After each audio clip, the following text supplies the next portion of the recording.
தாவேகா இன்னொரு பாஜக அப்படிங்கிற விமர்சனத்தோட திமுக இணைஞ்சிருக்காங்க. வைஷ்ணவி சொல்றாங்க என்னைய செயல்படவே விட மாட்டேங்கிறாங்க கட்சியில. அது ஒரு நியாயம். என்ன நியாயம்னா, கட்சி தலைவனே செயல்படாமல் இருக்கும்போது நீ எப்படி செயல்படலாம்? அது கட்சி விரோதம் இல்லையா? கட்சி தலைவன் செயல்படாமல் இருக்கும்போது நீ எப்படி செயல்படலாம்? குறைந்த வருடத்திலே ஒரு கட்சியில் 1 கோடி பேர் இணைந்தது வந்து தாவேக்கா தான் ஒரு போஸ்ட் வருது இல்லையா? இவங்களை நம்பித்தான் நாங்கள் திமுகவை வீழ்த்திடுவோம், நாடாளுமன்றத்தில் 39 தொகுதியை வீழ்த்திடுவான், 40 தொகுதியை வீழ்த்திடுவான், சும்மா விட மாட்டான் திமுகவை அடியோடு வீழ்த்திடுவான்னு சொல்லி செங்கலை பிடுங்கிடுவேன் அறிவாலயத்தில் இருந்து அப்படிலாம் அண்ணாமலை சொன்னார்ல. செங்கலை பிடுங்கினார் அவரை கட்சி தலைவர்ல இருந்து பிடுங்கிட்டாங்க கடைசியா. மதுரை மேற்கு தொகுதி தான் அவர் குடி வச்சிருக்காரு. செல்லூர் ராஜு 3 முறை ஹாட்ரிக் வெற்றி பெற்ற தொகுதி, அவருடைய கோட்டைன்னு கூட சொல்லலாம். ஸோ வந்து அந்த தொகுதியை குறி வச்சிருக்காரு. 1980களில் எம்ஜிஆர் என்று வென்ற தொகுதிலாம் சொல்லப்படுது இல்லையா? செல்லூர் ராஜிட்ட தோற்று போன வரலாறு அவருக்கு வரப்போகுது. வானதி சீனிவாசன்ட்ட உலகநாயகன் கமலஹாசன் தோற்கலையா? அப்போ கமலஹாசனுக்கு செல்வாக்கு இல்லைன்னு சொல்ல முடியுமா? அப்போ யார் வேண்டுமானாலும் அரசியலில் வந்து தோற்கலாம். விஜய போகிற போக்கில் வந்து செல்லூர் ராஜு வந்து செதச்சிருவார்னு தான் நினைக்கிறேன்.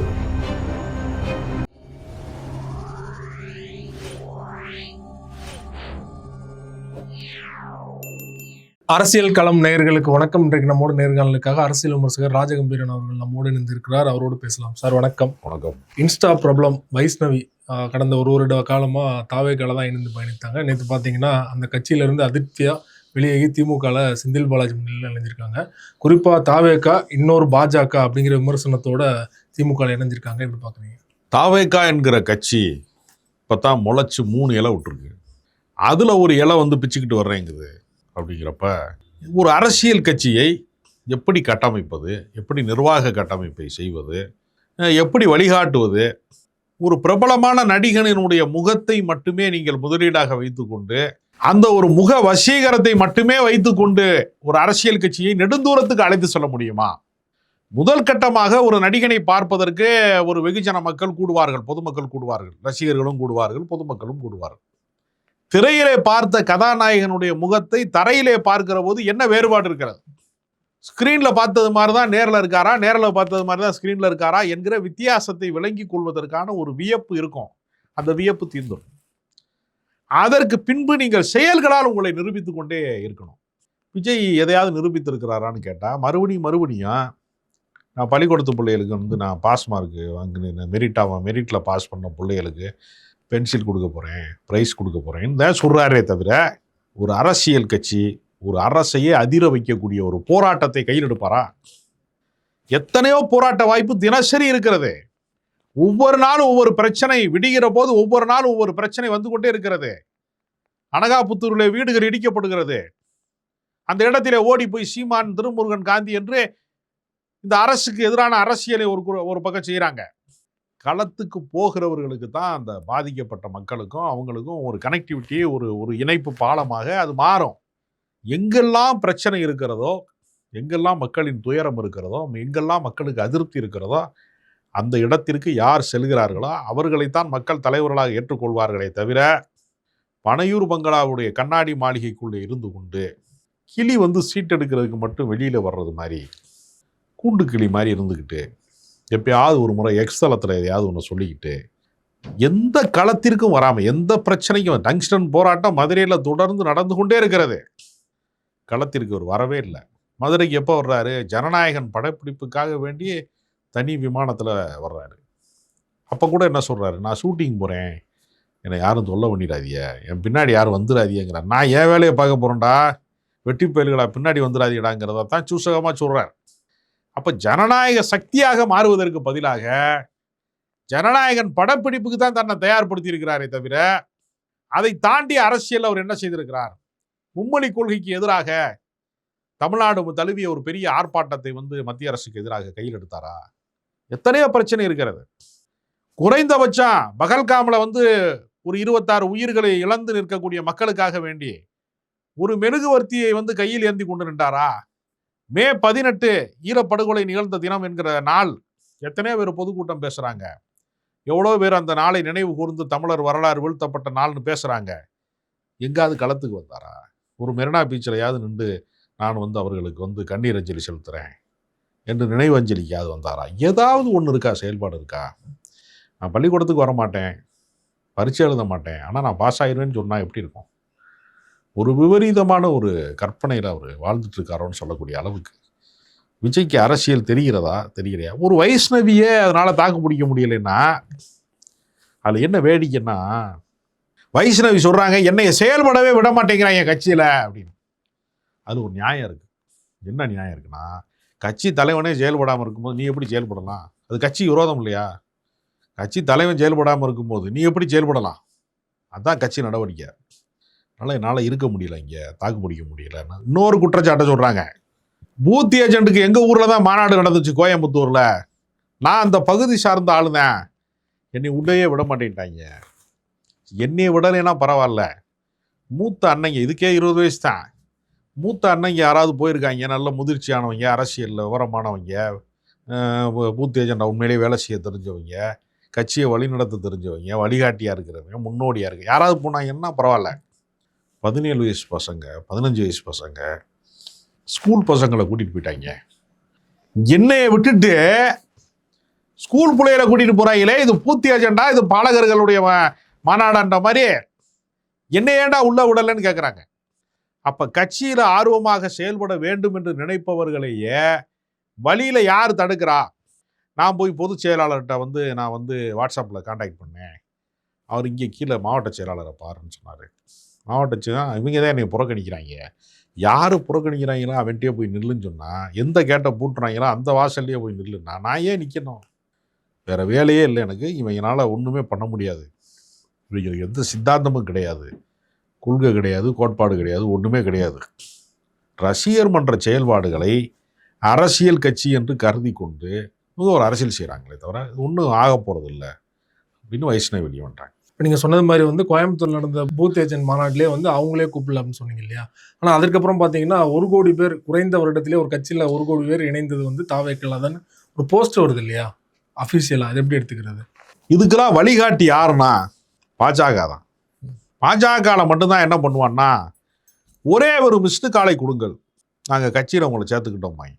ரொம்ப பேர் கிராமப்புறங்களில் என்ன பண்ணுவாங்கன்னா, பட்டன் போன வச்சுருப்பாங்க. சில பேர் சட்டை போட்டிருக்க மாட்டேன், பட்டன் போன வச்சுருப்பான்.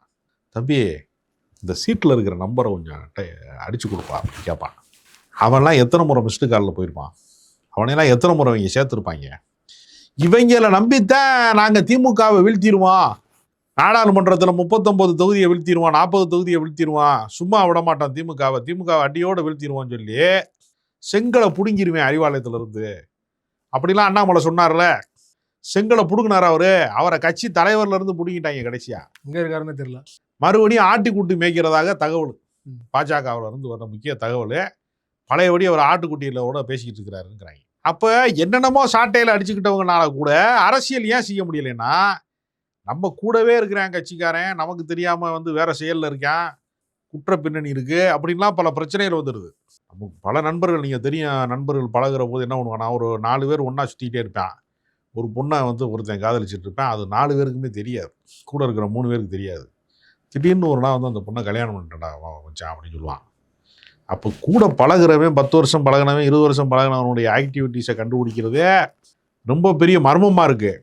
இவங்க என்னடான்னா ஆன்லைன்லேயே ஆளை சேர்த்துட்டாங்கிறாங்க. என்னடா இது என்ன ஏர்டெல் வாடிக்கையாளர்கள் எண்ணிக்காது என்ன கேட்குறேன்ல, ரிலையன்ஸ் உடைய வாடிக்கையாளர்கள் எண்ணிக்கா, எங்களுடைய இணைப்பில் ஒய்ஃபை கனெக்ஷனில் 30 லட்சம் பேர் சேர்ந்துட்டாங்க சொல்கிறது மாதிரி. அது அரசியல் என்பது ஒவ்வொரு தனி மனிதனும் முக்கியமானவன் என்பதாங்க அரசியல். அண்ணல் அம்பேத்கர் சொல்றாரு, ஒரு ஓட்டு, ஒரு மனிதனுக்கு ஒரு ஓட்டு. இந்த உலகத்துல ஒவ்வொரு மனிதனும் சமத்துவம் உடையவனாக இருக்கிறானா? கிடையாது. பொருளாதாரத்தில் ஒருத்தன் மேம்பட்டவனா இருப்பான், ஒருத்தன் கல்வியில மேம்பட்டவனா இருப்பான், ஒருத்தன் நிலமற்றவனா இருப்பான், ஒருத்தன் ஏழ்மையானவனா இருப்பான், ஒருத்தன் சோத்துக்கு வழி இல்லாதவனா இருப்பான், ஒருத்தன் சோறு சாப்பிட்றதுக்கு சீரணமாகாதவனா இருப்பான். உலகத்துல ஒவ்வொரு மனிதனுக்கும் மதிப்பளிக்கக்கூடிய வாய்ப்பு இங்க இருக்குதுன்னா இல்ல. ஜனநாயகத்துல நான் ஒன்றை உறுதி செய்து விட்டேன், ஒரு மனிதனுக்கு ஒரு ஓட்டு. பிரதமரா இருக்கிற மோடிக்கும் ஒத்த ஓட்டு தான், எனக்கும் ஒத்த ஓட்டு தான், அவங்களுக்கும் ஒரு ஓட்டு தான். இதை நான் உறுதி செய்து விட்டேன் அண்ணல். அப்போ ஒவ்வொரு மனிதர்களுக்கும் முக்கியத்துவம் கொடுக்கணுங்கிறது தானே ஜனநாயகத்தை கண்டுபிடிச்சான். இல்லாட்டினா மன்னர்களே ஆட்சி பண்ணிட்டு போயிருப்பான்ல. பல பேர் வியக்கிறான்ல, பாகுபலி படம் பார்த்து, பொன்னியின் செல்வன் படம் பார்த்து, அவங்ககிட்ட எல்லாம் ஜனநாயகம் இருந்துச்சா? சாமானிய மக்களுக்கான முக்கியத்துவம் இருந்துச்சா? இல்லைல்ல. அப்ப ஜனநாயகத்திற்கு சேருவதற்கு மன்னனை எதிர்த்து பேசிட்டானா மண்டையை வெட்டிடுவான்ல, 2ஆ பொளந்து விட்டுருவாங்கல்ல, தலையை வெட்டிட்டு போயிடுவாங்க. அவ்வளோதான். அதானே அப்போ ஜனநாயகத்தில் வந்து நம்ம என்ன செய்யறோம், ஆளுகிற அரசுக்கு எதிராக நம்ம பேசுகிறோம். மோடியை பார்த்து கேள்வி கேட்குறான், என்னையா அரசாங்கம் நடத்துகிற நீனு, பகல்காமில் பாதுகாக்க தவறிட்டிய 26 பேரன்னு கேட்குறான். பாதுகாப்பை உறுதி செய்ய தவறி விட்டாயே நான் கேட்க முடியுதுல, மன்னராட்சியில் கேட்க முடியுமா? ஸ்டாலினை பார்த்து கேட்குறாங்க இல்லை, என்னப்பா அனகாபுத்தூரில் இடிக்கிறாங்க, மக்களுக்கு மாற்று இடம் வழங்கிருச்சு அரசாங்கம். 390 ஸ்கொயர் ஃபீட்டில் 17 லட்ச ரூபா மதிப்புள்ள வீடுகள்லாம் மாற்று இடங்கள்லாம் வழங்கிட்டாங்க. அது ஆற்றங்கரையோரம் இருக்கிற இதில் குடியிருந்தான்னா வெள்ளம் வந்தால் அவனுக்கு தான் தத்தளிப்பான். வெள்ளத்தில் மூழ்கும் போதும் அரசாங்கத்து மேலே குறை சொல்லுவான். சரி, காலி பண்ணி தண்ணி போகிறதுக்கு வழி பண்ணி விடுங்கடான்னு சொன்னால் அங்கேயும் அரசியல் பண்ணி கொண்டு வந்து குறுக்க வந்து மறிக்கிறான். அப்போ எல்லாவற்றிற்குமே நம்ம வந்து அரசை நோக்கி கேள்வி கேட்பதான ஜனநாயகம். அந்த ஜனநாயக சக்தியாக மாறுவதற்கு என்ன வேலை திட்டம் வச்சிருக்கீங்க நீங்க? எதுக்கு அதெல்லாம் என்ன செய்ய போறீங்க அப்படின்னு ஒரு கேள்வி இருக்குல்ல. எந்த முறையான திட்டமும் கிடையாது. கேட்டா அவன் சரியில்லை, இவன் சரியில்லை, இவன் சரியில்லை. திமுகவை விடவும் தமிழக வெற்றி கழகம் சிறந்த கட்சி என்று சொல்வதற்கான செயல்பாடு என்ன? அதிமுகவை விடவும் நாங்கள் மகத்தான கட்சி என்று சொல்வதற்கான செயல் திட்டம் என்ன? இருக்கிற அரசியல் கட்சிகளெல்லாம் விட்டுட்டு எதற்காக நான் தமிழக வெற்றி கழகத்திற்கு வாக்களிக்க வேண்டும்? ஒரு புதிய வாக்காளனுக்கு இந்த கட்சி ஏன் அவசியம்? இதற்கு விளக்கம் சொல்ல தெரிஞ்சா நீங்க அரசியல் பண்ணலாம். இல்லைன்னா நீங்க மறுபடியும் நடனமாட போக வேண்டியதுதான். திரும்ப நீங்க வந்து ஜனநாயகம் முடிச்சுட்டு இதோட கடைசி படம் சொல்றதை நிப்பாட்டிட்டு அடுத்த ஷூட்டிங் போக வேண்டியதுதான். இதைத்தான் விஜய் பண்ணிட்டு இருக்காரு. வைஷ்ணவி தாவேக்கால வந்து ஒரு பெரிய பொறுப்புலாம் இல்லை, ஒரு சாதாரண அடிப்படை தொண்டர் தான். அவர் வந்து திமுகவில் இணைஞ்சதுக்கு நேற்று பார்த்தீங்கன்னா அவ்வளோ செய்திகள் வருது, கார்டுலாம் வருது. ஸோ அவ்வளோ முக்கியத்துவம் கொடுக்கப்படுது இல்லையா? ஸோ தாவேக்கால இருந்தனால தான் அவங்களுக்கு வந்து இவ்வளோ பெரிய ஒரு வெளிச்சம் கிடைச்சிருக்கு அப்படின்னு சொல்லிட்டு தாவேக்கால இருக்கிறவங்க பேசுகிறாங்க இல்லையா? இல்லை, தாவேக்கால அவர்களை வந்து ஏன் இவ்வளோ முக்கியத்துவம் கொடுக்க வேண்டும்னு சொன்னால், சோசியல் மீடியாவில் அவங்க வந்து பாப்புலரான ஒரு ஆள்.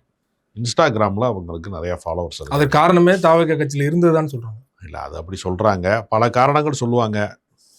மிக முக்கியமான விஷயம் அவங்க சோசியல் மீடியாவில் ஆக்டிவாக இருக்கு. அப்படின்னா தாவேக்கா கட்சியில் இருந்ததுனால தான் அவங்க இவ்வளவு பிரபலம்னா, இவ்வளவு ஆதங்கத்தோடு இருக்கக்கூடிய அவர்களை வந்து பேசி சரி பண்ண முடியலையே அவங்க கட்சினால. அப்போ ஒரு சாதாரண உறுப்பினரை கூட உங்களால தக்க வைக்க முடியலைன்னா, இந்த அரசியல் கட்சியில மாபெரும் பிரச்சனைகள் வரும்போது இவர்கள் என்ன செய்வாங்க அப்படின்னு ஒரு கேள்வி இருக்குல்ல. அதுல குறிப்பாக சமீபத்தில் பத்மபிரியா அப்படிங்கிறவங்க ஒரு சில மாதங்களுக்கு முன்னாடி திமுகவில் சேர்ந்தாங்க. ஒரு மக்கள் நீதி மையத்தில் சுற்றுச்சூழல் அணியில் இருந்தாங்க. இப்போ வந்து வைஷ்ணவி வந்து தாவேக்கால இருந்து திமுகவில் சேர்ந்துருக்காங்க இல்லையா? திமுகவில் நேரடியாக சேர்றதை விட வேற கட்சியிலேருந்து திமுகவுக்கு வந்துன்னா ஈஸியாக பதவி கிடைச்சிரும் அப்படிங்கிற மாதிரியான ஒரு விமர்சனம் நேற்றுலேருந்து சோசியல் மீடியாவில் பரவிட்டு இருக்கு இல்லையா? எப்பொழுதுமே இது நடக்கிறது தான். திமுகவில் வந்து முக்கியமான பொறுப்பில் இருக்கிறவர்களை வந்து எம்ஜிஆர் காலத்தில் வந்து கட்சியில் ஏன் கட்சிக்கு வந்துரு அப்படித்தான் கூப்பிட்டாங்க. எம்ஜிஆர் கட்சி ஆரம்பிக்கும் போது திமுகவில் இருக்கக்கூடிய முன்னணி தலைவர்கள், நாவலர் நெடுஞ்செழியன், காளிமுத்து, எத்தனையோ தலைவர்கள், ராசாராம், பண்ருட்டி ராமச்சந்திரன், எல்லா முக்கிய தலைவர்களையும் தன் பக்கம் வா என்று தான் அழைத்தாங்க. மதிமுக தொடங்குகிற போது திமுகவில் இருக்கக்கூடிய முக்கியமான மாவட்ட செயலாளர்கள்லாம் அழைச்சிட்டு போனார்ல. அவர் ஒரு 16 மாவட்ட செயலாளர் நினைக்கிறேன். அன்றைய காலகட்டங்களில் மிகப்பெரிய அளவில் மாவட்ட செயலாளர்கள்லாம் அழைத்து விட்டு சென்றார்ல. எல்லா காலத்திலையும் என் கட்சியில் எவ்வளோ பெரிய வலிமை மிக்க அரசியல் கட்சியை நான் நடத்துகிறேன் என்று சொல்வதற்கு யாரை வந்து யார் எதிர்க்கிறார்களோ அந்த கட்சியிலேருந்து ஆளை கூப்பிடுவாங்க. நீங்கள் சொல்கிற கடந்த கால உதாரணங்கள், அவங்க வந்து நல்ல பேச்சாளர் இருப்பாங்க, இல்லை மக்கள் செல்வாக்கு உள்ள தலைவர்களாக இருப்பாங்க. ஆனால் பத்மபிரியாவோ இல்லை வைஷ்ணவியோ அவங்கள கட்சியில் சேர்த்து அவங்களுக்கு என்ன இது? தலைவர்களுக்கே பேச தெரியாத காலத்தில் நம்ம இருந்துகிட்டு இருக்கோம். எடப்பாடி பழனிசாமிக்கு வந்து திராவிடம் வந்து இனத்தை குறிக்கிற சொல்லா, புராணத்தில் இருக்கிற சொல்லா என்று தெரியவில்லை. கம்பராமாயணம் எழுதியது கம்பனா சேக்கிலாரா என்று தெரியவில்லை. தலைவர்களே அந்த இடத்திற்கு வந்து விட்டார்கள். பொதுக்கூட்டங்களிலே பேசுகிறவர்கள், அறிவார்ந்தவர்கள் தான் அரசியலை வழிநடத்த வேண்டும் என்கிற காலகட்டம் என்பது அது கலைஞர் அண்ணாவினுடைய காலகட்டம். பின்னாடி வந்து அதெல்லாம் மாறிவிட்டது. ஜெயலலிதா பெரிய பேச்சாற்றல் மிக்கவர் அல்ல, மூப்பனார் பேச்சாற்றல் மிக்கவர் அல்ல. பேச்சாற்றல் மிக்க வைகோ தோற்று போனார். பேச்சாற்றல் மிக்க எத்தனையோ தலைவர்கள் அரசியலிலே வந்து இன்றைக்கு வரைக்கும் தேர்தல் அரசியலிலே செல்லா காசுகளாக சுற்றி திரிகிறார்கள். பேச்சாற்றலையும் தாண்டி அவங்களுக்கு வந்து என்ன ஒரு செல்வாக்கு இருக்குது. ஏன்னா கட்சிக்காக உழைச்சவன் எவ்வளோ பேர் இருக்காங்க. அவங்களுக்கு முன்னாடி கட்சியில் சேர்ந்தவங்க 10 வருஷம் 15 வருஷமா அவங்களுக்கு கூட அவ்வளோ பெரிய பொறுப்பு கிடைக்கல. இவங்களுக்கு பார்த்தீங்கன்னா மாணவர் அணிலையோ இளைஞர் அணிலையோ பெரிய பொறுப்பில் இருக்காங்க பத்மபிரியா. ஸோ இந்த மாதிரி ஒரு ஒப்பீடு பண்ணுறாங்க இல்லையா? வெளியிலேருந்து வந்தவங்களுக்கு தான் நீங்கள் முக்கிய பதவி கொடுப்பீங்களா அப்படின்னு? இல்லை, ஒரு காலத்தில் வந்து பொதுக்கூட்ட மேடைகளிலே வந்து மக்களை தன் பக்கம் ஈர்க்கக்கூடியவர்களுக்கு பதவி வழங்கினார்கள். இன்னைக்கு பொதுக்கூட்ட மேடைகள் என்பது வந்து ஏறத்தாழ நிறுத்து போய்விட்டது. பொதுமக்கள் வந்து ஒன்று கூடுவதற்கு தயாராக இல்லை. கட்சிக்காரனையே ஒன்று கூட்ட முடியல. ஒன்றிய நகரத்தை கூட்டிகிட்டு வந்து சேர்க்கறதுக்கே படாத பாடுபடுறாங்க கட்சி பொதுக்கூட்டம் நடத்துகிற இடங்களில். இப்போ அதை தாண்டி சோசியல் மீடியாவிலே யாரெல்லாம் மிகப்பெரிய செல்வாக்கு மிக்கவர்களாக இருக்கிறார்களோ அவர்கள் மூலமாக கட்சியினுடைய கருத்துக்களை சொல்ல முடியும் என்கிற கணக்கிலே தான் பத்மபிரியா போன்றவர்களோ வைஷ்ணவி போன்றவர்களோ மக்களினுடைய கவனம் பெற்றவர்களாக இருக்கிறார்கள். எனவே இனிமே பொதுக்கூட்டம் மேடையினுடைய இடத்தை யூடியூப் பிடித்து கொண்டது என்று சொன்னால், சோசியல் மீடியாவில் யாரெல்லாம் ட்ரெண்டிங்கில் இருக்கிறாங்களோ அவர்கள் எல்லாமே அரசியல் கட்சியின் முகங்களாக மாறுகிற ஒரு நவீன யுகத்தினுடைய ஒரு மாற்றம். ஒரு காலத்தில் நம்ம ஐடி விங் என்று ஒன்று இருந்ததா? 20 ஆண்டுகளுக்கு முன்பு இருக்கக்கூடிய அரசியலில் ஐடி விங் என்று ஒன்று இருந்ததா? இல்லை. அதே போல் இன்றைக்கு எல்லாமே மாறி இருக்கிறது. தேர்தல் வியூக அமைப்பாளர்கள் எல்லாம் இப்பொழுதுதான் வந்திருக்கிறாங்க. அதற்கு முன்பு யார் தேர்தல் வியூக அமைப்பாளர்களாக இருந்தாங்க? அப்போல்லாம் ஒன்று கிடையவே கிடையாது. இன்றைய நவீன வாழ்க்கையினுடைய ஒரு முகமாக அவர்கள் இருக்கிறாங்க. அதனால் எல்லா மாற்றங்களையும் உள்வாங்கி கொண்டு, குறிப்பாக அறிவியல் மாற்றங்களை உள்வாங்கி கொண்டு எந்த அரசியல் கட்சி மக்களை சந்திக்கிறதோ அந்த கட்சி அதிகமாக வெற்றி பெறும். அதனால் பத்மபிரியா வைஷ்ணவி போன்றவர்கள்லாம் சோசியல் மீடியாவினுடைய ஒரு தவிர்க்க முடியாத முகங்களாக இருக்கும் பட்சத்தில் அவர்களை ஒரு கட்சி அரவணைத்துக் கொள்வது. பாஜகலேருந்து கூட தான் வானதி சீனிவாசன் கூப்பிட்டாங்க, அந்த அம்மா போகல. அதிமுகலேருந்து கூப்பிட்டாங்க, எல்லா இடங்கள்லையும் கூப்பிடுறாங்க. அப்போ ஒரு கட்சியினுடைய முகமாக மாறுகிறார்கள். இந்த மாதிரி இளைஞர்கள்லாம் மாறுறாங்கிறது வரவேற்கத்தக்க அம்சம் தான். இது அறிவியல் மாற்றத்தின் விளைவாக நிகழ்ந்திருக்கிறது. ஒரு காலகட்டத்தில் எல்லாம் என்ன செய்வேன்னா, நான்லாம் மேடைகளில் பேசணும்னு நினைக்கிற போது, இவன் பேசினா பிரபலம் ஆயிடுவேன், பெரிய ஆளாயிருவேன்னு பேசுவதற்கான மேடைகளை வாய்ப்பை வழங்காமல் தவிர்ப்பாங்க. அப்படிலாம் புறக்கணிச்சிருக்கிறாங்க. இன்றைக்கு அறிவியல் என்ன செய்கிறது என்றால், தினசரி நான் பேசுவதை கொண்டு போய் மக்கள்கிட்ட சேர்த்துக்கிட்டே இருக்கேன். இப்போ எல்லாருக்குமே அறிவியல் ஒரு தடையை உடைத்திருக்கிறது. சிடியை யாராலையும் தடை பண்ண முடியாமல் இருந்துச்சுல. இன்னைக்கு சிடி விற்கிறாங்களா? பரம பஜாரில் எங்கேயாவது சிடி விற்கிறாங்களா? எங்கேயாவது சிடி கடை எங்கேயாவது பார்க்க முடியுதா? பென்ட்ரைவே காணாமல் போயிடுச்சு பாதி. இந்த டிவிடி பிளேயர் இருக்குல்ல, அதெல்லாம் நினைவு சின்னமாக மாறிவிட்டது பல வீடுகளில். டேப் ரிகார்டர்லாம் முடிஞ்சு வச்சுல. அது மாதிரி தான் கால மாற்றத்தில் அறிவியல் யுகத்திலே நம்ம வேறு வேறு அப்டேட்டுக்கு மனிதர்கள் மாறிக்கொண்டே இருக்கிறார்கள். அதனால் இந்த மாற்றம் என்பது தவிர்க்க இயலாது. விஜய் அவர்கள் கட்சி ஆரம்பிச்சோன்னே பார்த்தீங்கன்னா எந்த தொகுதியில் போட்டியிட போகிறார் அப்படிங்கிறது தான் அவர் 2 வருடமாக பேசு பொருளாக இருந்தது. நேற்று தலைப்பு செய்தியில் பார்த்தீங்கன்னா மதுரை மேற்கு தொகுதி தான் அவர் குறி வச்சிருக்காரு. செல்லூர் ராஜு 3 முறையாக ஹாட்ரிக் வெற்றி பெற்ற தொகுதி, அவருடைய கோட்டைன்னு கூட சொல்லலாம். ஸோ அந்த தொகுதியை குறி வச்சிருக்காரு. 1980களில் எம்ஜிஆர் என்று வென்ற தொகுதியெலாம் சொல்லப்படுது இல்லையா? இந்த தொகுதியில் நின்றுருந்தாருன்னா செல்லூர் ராஜை டஃப் ஃபைட் கொடுப்பாருன்னு நினைக்கிறீங்களா? செல்லூர் ராஜுக்கு மதுரை மேற்கு தொகுதியில் ஒவ்வொரு வாக்காளனுடைய ஒவ்வொரு வீடும் தெரியும். ஒவ்வொருத்தன் வீட்டு கல்யாணம் காட்சி, சாவு, துக்கம், ஜடங்கு சுற்றுறது எல்லாத்துலேயும் போய் அவர் நிற்பார். விஜய் மதுரை மேற்கு தொகுதியில் காதணி விழா நடக்குதுன்னா வருவாரா? புஷி ஆனந்தாவே அனுப்பிவிடுவாங்களா? எனவே மக்களோடு மக்களாக கலப்பதுன்னு ஒரு இடம் இருக்குல்ல, அந்த இடத்தை சாமானிய தொண்டர்களாக இருந்து அரசியலில் தொடங்கி செல்லூர் ராஜ் எடுத்தோடனே ஜமீன்தார் பரம்பரையிலேருந்து அரசியலுக்கு வரல. ஒரு சாமானியனாக இருந்து கொண்டு அரசியலில் இந்த இடத்தை அடைகிறாங்கல்ல, அவர்கள் அடையக்கூடிய மக்கள் செல்வாக்கு என்பது இவர்கள் போன்ற ஒரு மேனாமினிக்கு அரசியல் மாதிரி கொஞ்ச நாள் வந்துட்டு போகிறவங்க அந்த இடத்தை அடைவார்கள். இதுக்கு என்னென்ன சிக்கல்னா, யாரோ தூண்டி விட்டுருக்காங்க, யாதவ அர்ச்சனா மாதிரி, புஷி ஆனந்த் மாதிரி ஆளுங்க, எம்ஜிஆர் நின்ற தொகுதியில் தான் நீங்கள் போட்டியிடணும் அப்படின்னு சொல்லியிருக்காங்க. எம்ஜிஆருடைய அரசியல் உழைப்பு என்ன, அசுர உழைப்பு என்ன? அவரை ஏறத்தாழ திமுகலேயே 20 ஆண்டு காலம் உழைத்து, தனி கட்சி தொடங்கியதற்கு பின்பு 5 ஆண்டு காலம் சூறாவளி சுற்றுப்பயணங்கள் செய்து ஒவ்வொரு மக்களுடைய நம்பிக்கையும் பெற்று 25 ஆண்டு காலம், 1/4 நூற்றாண்டு காலம் அசுர உழைப்பை அரசியலுக்கு ஈடு கொடுக்க முடியாத அளவிற்கு உழைத்ததற்கு பின்பு அவர் மக்கள் திலக்கமாக அவர் மாறுகிறார். நீங்கள் பனையூர் பங்களாவை விட்டு கதவை திறக்காமலே கண்ணாடி மாளிகைக்குள் இருக்கிற நீங்கள் எம்ஜிஆர் என்று உங்களை சொல்லிக் கொள்வது என்பது தன்னைத்தானே ஏமாற்றிக் கொள்வது.